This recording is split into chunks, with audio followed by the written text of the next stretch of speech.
की शुरुआत में हम एक औरत एवलिन को उसके हस्बैंड के साथ देखते हैं। वो अभी अभी यहाँ अमेरिका में रहने आए थे। उन्होंने अपना कपड़े धोने का बिजनेस शुरू किया था, मगर कुछ वक्त से उनका काम ठीक से नहीं चल रहा था, इसीलिए उन्हें बैंक बुलाया जाता है हिसाब किताब के लिए। असल में एवलिन ने अपने बिजनेस को और बढ़ाने के लिए बैंक से कर्ज लिया था, लेकिन क्योंकि उन्हें बिजनेस से फायदा नहीं हो रहा था, इसीलिए बैंक वाले उनके काम को अपने कब्जे में लेने वाले थे। इसीलिए तो सारी पूछताछ करने के लिए उन्हें बुलाया जा रहा था, क्योंकि अगर बैंक को ये लगा कि वो अपने बिजनेस से पैसे कमा कर कर्ज चुका पाएंगे, तब बैंक उनके काम को अपने कब्जे में नहीं लेगा। अब हमें एवलिन की बेटी दिखाई जाती है, जिसकी एक लड़की से काफी गहरी दोस्ती थी, मगर वो लड़की एवलिन को अच्छी नहीं लगती। अपनी बेटी का उसके दोस्त से मिलना जुलना भी उसे पसंद नहीं था। तभी इनके घर एक बूढ़ा आदमी आता है, जो दरअसल एवलिन के डैड है। उन्होंने एवलिन की शादी के बाद से ही उसे रिश्ता तोड़ दिया था, क्योंकि वो उस शादी से खुश नहीं थे। और आज काफी सालों बाद सारी नाराजगी खत्म करके वो अपनी बेटी एवलिन से मिलने आए हैं। उन्हें देखकर एवलिन काफी खुश हो जाती है और अपनी बेटी को समझाती है कि तुम मेरे डैड यानी अपने नाना को मत बताना कि तुम्हारी दोस्ती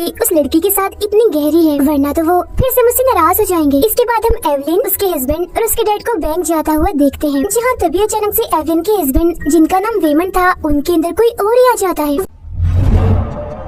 वो लिफ्ट में लगे कैमरे को छतरी से ढककर एवलिन के कान में एक डिवाइस लगाते हुए कहते हैं कि तुम्हारी जान खतरे में है। उस डिवाइस के लगते ही एवलिन को अपनी गुजरी हुई जिंदगी दिखाई देने लगती है, जिसमें वो अपना बचपन, जवानी में शादी और शादी की वजह से उसके डैड नाराज हो गए थे, ये देखती है। फिर फौरन ही बाद उसे अपने बेटे भी दिखाई देती है। फिर जब वो अपने ख्याल से बाहर आती है, तो उसका हस्बैंड वेमन उसे कागज पर कुछ जरूरी बातें लिखकर देता है और कहता है कि कुछ वक्त के बाद वो मेरे अंदर से चला जाएगा, जिसके बाद मैं सब कुछ भूल जाऊंगा। इसीलिए बाद में तुम मुझसे ये मत पूछना कि ये कागज मैंने तुम्हें क्यों दिया। ये कहते ही वो दोबारा से अपनी असली हालत में वापस आ जाता है। और अब वो तीनों एक और जो बैंक की ऑफिसर थी उसके सामने होती। यहाँ एवलिन का ध्यान उस ऑफिसर की बातों पर नहीं, बल्कि कागज पर लिखी उन जरूरी बातों पर जाता है, जो कुछ देर पहले उसे वेमन ने दी थी। फिर जैसे ही वो कागज पर लिखी बातों पर गौर करती है, फौरन ही वो जनरेटर की अलमारी में पहुँच जाती है। ये सब कुछ उसके कान पर लगे उस डिवाइस की वजह से हुआ था। इस अलमारी में उसे एक दूसरा वेमन मिलता है, जो कहता है कि मैं दूसरी दुनिया से आया हूँ, क्योंकि मैं उस दुनिया का वेमन हूँ। मैंने तुम्हें कुछ बताना है। असल में इस दुनिया के अलावा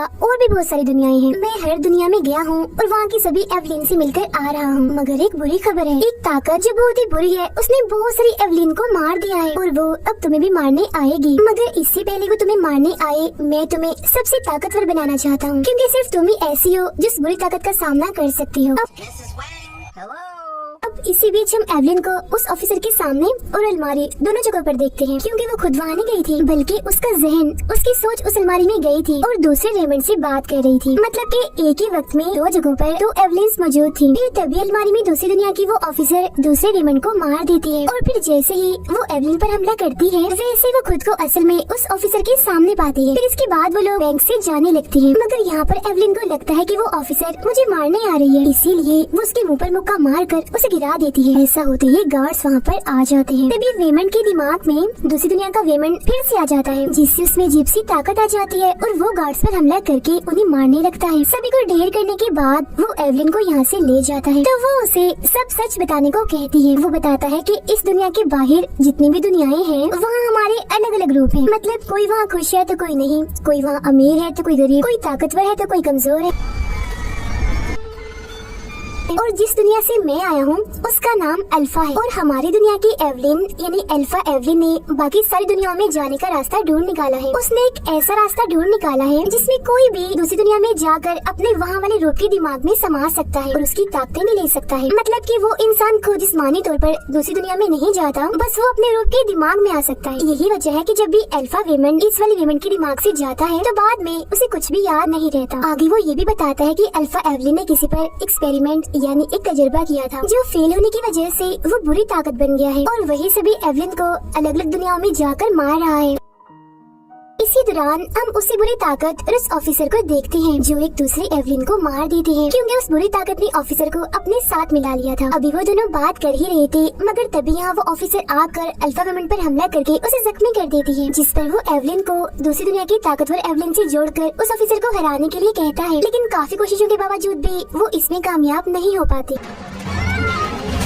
जो जो देख अल्फा वीमन को लगता है कि उस दुनिया वाली एवलिन में कुछ भी खास नहीं है, इसीलिए वो फौरन ही वीमन के दिमाग से निकल जाता है। और वीमन जो अभी अभी होश में आया था, उसे कुछ भी समझ नहीं आ रही थी कि ये ऑफिसर हमें क्यों मारना चाहती है। लेकिन इस बात पर ध्यान दिए बगैर एवलिन अपने हस्बैंड को लेकर वहाँ से जाने लगती है। मगर तभी वो ऑफिसर सीढ़ियों पर से कूदकर एवलिन पर हमला करने के लिए आती है और तभी यहाँ एवलिन आखिरी कोशिश करती है। अब की बार वो एक ऐसी दुनिया से जुड़ जाती है जहाँ की एवलिन कुंफू में काफी माहिर है और अब वो एक मशहूर एक्ट्रेस भी है। इसीलिए वो कुंफू वाली एवलिन की ताकतों और उसकी काबिलियत का इस्तेमाल करके उस ऑफिसर को हरा दी, जो देखकर अल्फा वीमन वापिस से वीमन के दिमाग में आ जाता है। फिर वो एवलिन को कहता है कि क्योंकि तुमने उस ऑफिसर को हरा दिया है, इसीलिए वो बुरी ताकत कभी भी तुम्हें मारने के लिए यहाँ आती होगी, क्योंकि वो ऑफिसर उसके साथी है। और बुरी ताकत ने एक ऐसी दुनिया बना ली है जिसकी मदद से वो किसी भी दुनिया में जा सकती थी। उसे किसी भी डिवाइस की जरूरत नहीं थी। आगे हमें पता चलता है कि वो बुरी ताकत कोई और नहीं बल्कि एवलिन की बेटी ही है, जो इस दुनिया वाली एवलिन की बेटी में आकर एवलिन को मारने के लिए आगे बढ़ रही है।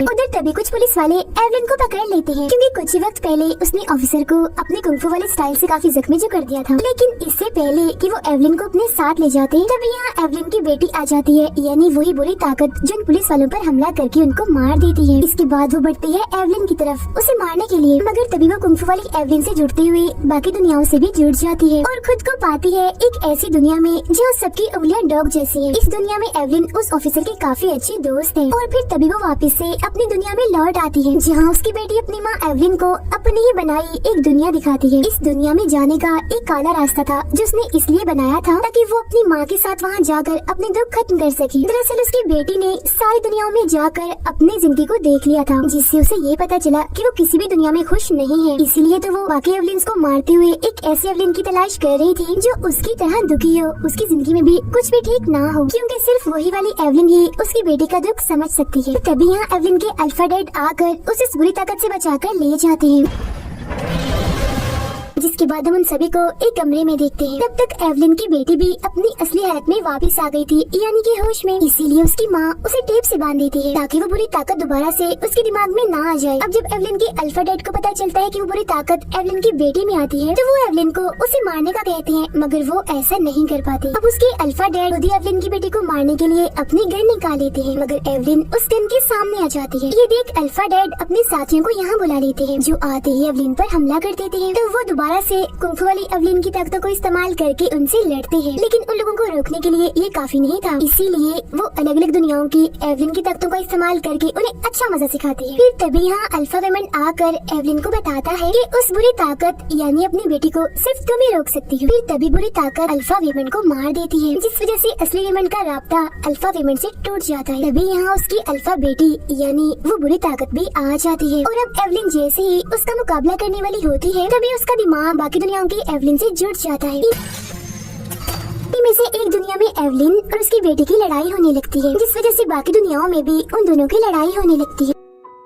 इस लड़ाई के बीच उसकी बेटी एवलिन को वो काला रास्ता दिखाते हुए बताती है कि मैं आपको मारना नहीं चाहती और मैंने जितनी भी एवलिन्स को मारा था वो सब बहुत खुश थी, मगर आप बिल्कुल मेरे जैसी दुखी हो। इसीलिए मैं चाहती हूँ कि आप उस काले साए में समाकर हमेशा के लिए इस दुख भरी जिंदगी से जान छुड़वा लो। तब उसकी बातों में आकर एवलिन उस काले रास्ते की तरफ बढ़ने लगती है, क्योंकि वो सच में ही दुखी थी और इन बातों से तो उसका दुख और बढ़ जाता है। मगर अब क्योंकि वो बाकी दुनियाओं की एवलिन से जुड़ी हुई थी, इसीलिए वो सब एवलिन्स भी मायूस होकर बाकी लोगों को दुख देने लगती है। जैसे कोई एवलिन तोड़फोड़ करने लगती है तो कोई अपने रिश्ते तोड़ रही थी। एक दुनिया की एवलिन अपने दूसरे साथी का पोल खोल देती है। फिर पार्टी में वीमन उस ऑफिसर को कहता है कि आप हमें कुछ वक्त की मोहलत और दे दीजिए ताकि हम लोग अपने बिजनेस को अच्छे से चलाएं और हमें फायदा हो। तो वो ऑफिसर मान जाती है और उन्हें कुछ वक्त दे देती है। ये देखकर वहाँ मौजूद एवलिन काफी हैरान हो जाती है, साथ ही अब वो थोड़ी खुश भी थी। उसके अंदर एक हिम्मत सी आ गई थी। ऐसा होते ही सारी एवलिन्स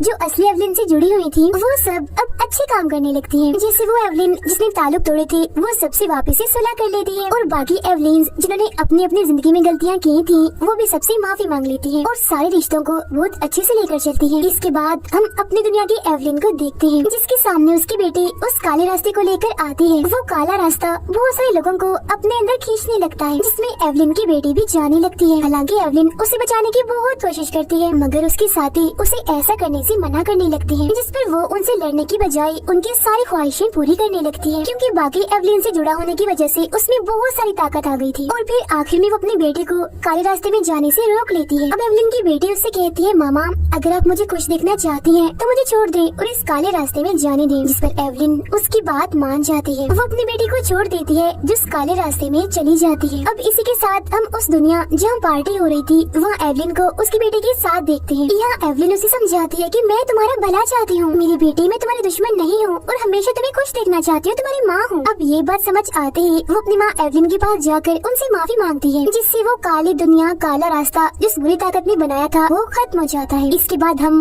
उस पूरी फैमिली को एक साथ देखते हैं, जिसमें एवलिन की बेटी भी थी, क्योंकि अपनी माँ से सुलह होने के बाद वो उस काली दुनिया में पहुँचने से पहले ही वापस आ गई थी। ये सब एक साथ बहुत खुश होते हैं। एवलिन ने भी अपनी बेटी की दोस्त को अपना लिया था, साथ ही उनका बिजनेस भी काफी अच्छे से चलने लगा था, क्योंकि एवलिन बाकी चीजों से हटकर अपने बिजनेस पर ही ध्यान दे रही थी। इसीलिए बैंक वाले उनके बिजनेस को अपने कब्जे में नहीं लेते। इसके बाद हम उन सबको बैंक में ऑफिसर के सामने देखते हैं, जहाँ उनकी तारीफ की जाती है कि वो अपने बिजनेस को काफी अच्छा चला रहे हैं। तब यहाँ हम पहली बार एवलिन को इतना खुश देखते हैं और उसकी मुस्कुराहट के साथ ही ये फिल्म यहीं पर खत्म हो जाती है।